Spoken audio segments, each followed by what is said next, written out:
আচ্ছা, আপনি কি এমন কোনো জায়গার কথা কল্পনা করতে পারেন যেখানে নদীর জল আগুনের মতো ফুটছে, কিংবা যেখানে গাছপালাগুলো মানুষের মতো এক জায়গা থেকে অন্য জায়গায় হেঁটে বেড়ায়? শুনতে সিনেমার গল্প মনে হলেও আমাদের এই পৃথিবীতে এমন একটা জায়গা আছে যার নাম অ্যামাজন জঙ্গল। পৃথিবীর সবচেয়ে বড় এই অরণ্যে এমন কিছু রহস্য লুকিয়ে আছে যা শোনার পর আপনার গায়ের লোম খাড়া হয়ে যাবে। আজ আমি আপনাদের অ্যামাজনের এমন 5টি রহস্যের কথা বলবো যা বিজ্ঞান আজও সমাধান করতে পারেনি। বিশেষ করে 3 নম্বরটা শুনলে আপনি অবাক হতে বাধ্য হবেন। নাম্বার 1, ফুটন্ত নদীর রহস্য, দ্য বয়লিং রিভার। শুরুতেই বলি এক অদ্ভুত নদীর কথা। পেরুর জঙ্গলে এমন একটা নদী আছে যার জল সবসময় টকবক করে ফুটছে।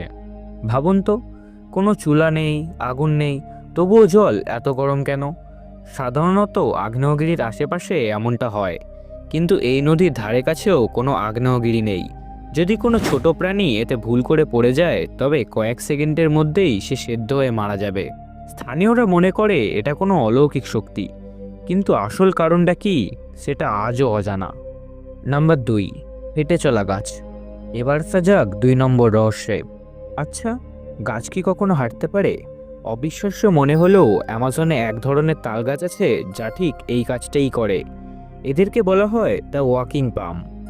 এই গাছগুলো সূর্যের আলো খোঁজার জন্য এক জায়গা থেকে অন্য জায়গায় সরে যায়। এদের শিকড়গুলো মাটির ওপরে থাকে, গাছ যেদিকে যেতে চায় সেদিকে নতুন শিকড় গজায়, আর পেছনের পুরনো শিকড়গুলো পচে যায়।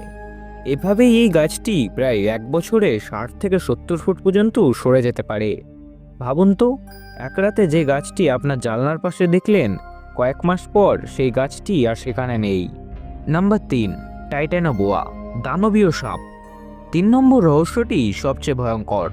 আমরা অ্যানাকোন্ডার কথা সবাই জানি, কিন্তু বলা হয় অ্যামাজনের গভীরে এমন এক বিশালাকার সাপ আছে যা অ্যানাকোন্ডার চেয়েও কয়েক গুণ বড়। বিজ্ঞানীদের মতে টাইটানোবোয়া নামের এই বিশাল সাপগুলো কোটি বছর আগে বিলুপ্ত হয়ে গেছে, কিন্তু অ্যামাজনের আদিবাসীরা এখনও শপথ করে বলে যে তারা জঙ্গলের একদম গভীরে 40 থেকে 50 ফুট লম্বা সাপ দেখেছে। তারা কি সত্যি বলছে, নাকি আজও কোনো আদিম দানব এই জঙ্গলে লুকিয়ে আছে? এই রহস্য আজও সমাধান হয়নি। নাম্বার 4, মাটির নিচের অদ্ভুত নকশা। 4 নম্বর রহস্যটি আপনাকে ভাবিয়ে তুলবে। অ্যামাজনের কিছু অংশ যখন জঙ্গল কেটে পরিষ্কার করা হয় তখন মাটির নিচে বিশাল সব গোল আর চারকোনা নকশা দেখা যায়। এগুলো এত নিখুঁত যে উপর থেকে না দেখলে বোঝাই যায় না।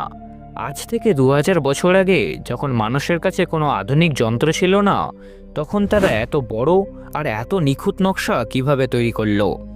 অনেকে তো মনে করেন এইগুলো আসলে এলিয়েনদের তৈরি করা চিহ্ন। আজও এর সঠিক উত্তর কারুর কাছে। নম্বর 5, হারিয়ে যাওয়া শহর, দ্য লস্ট সিটি অফ জি।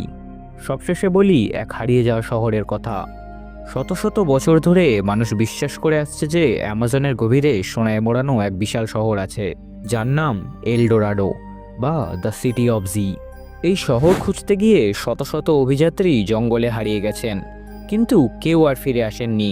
1925 সালে পার্সি ফসেট নামের এক বিখ্যাত লোক এটি খুঁজতে গিয়ে সপরিবারে নিখোঁজ হন। আজও কেউ জানে না এই শহরটি কি আসলেই আছে নাকি এটি শুধুই একটা মায়া। অ্যামাজন জঙ্গল আমাদের বরাবরই মনে করিয়ে দেয় আমরা এই পৃথিবীর সম্পর্কে আসলে খুবই কম জানি। এই 5টি রহস্যের মধ্যে কোনটি আপনার কাছে সবচেয়ে অদ্ভুত লেগেছে কমেন্ট করে অবশ্যই জানাবেন। ভিডিওটি ভালো লাগলে একটি লাইক দিন এবং এমন আরও রহস্যময় গল্প জানতে আমাদের সাথে থাকুন। সাবধানে থাকবেন, কারণ রহস্য আপনার খুব কাছেই লুকিয়ে থাকতে পারে।